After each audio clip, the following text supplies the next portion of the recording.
ఈ సాంగ్ అందరం విన్నాం కదా! ఈ సాంగ్ విన్నప్పుడు మనం కూడా దేవా నా కథను మార్చు అని ప్రార్థన చేశాం కదా!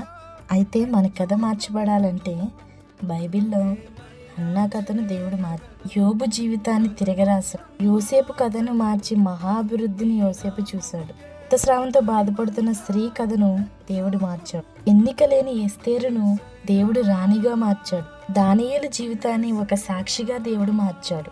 ఎంతోమంది జీవితంలో దేవుడు మొదట్లో కొంచెముగా ఉన్నను తుదకు మహా అభివృద్ధిని వారి జీవితంలో చూశారు. అయితే దేవుడు మన కథను కూడా మార్చబోతున్నాడు.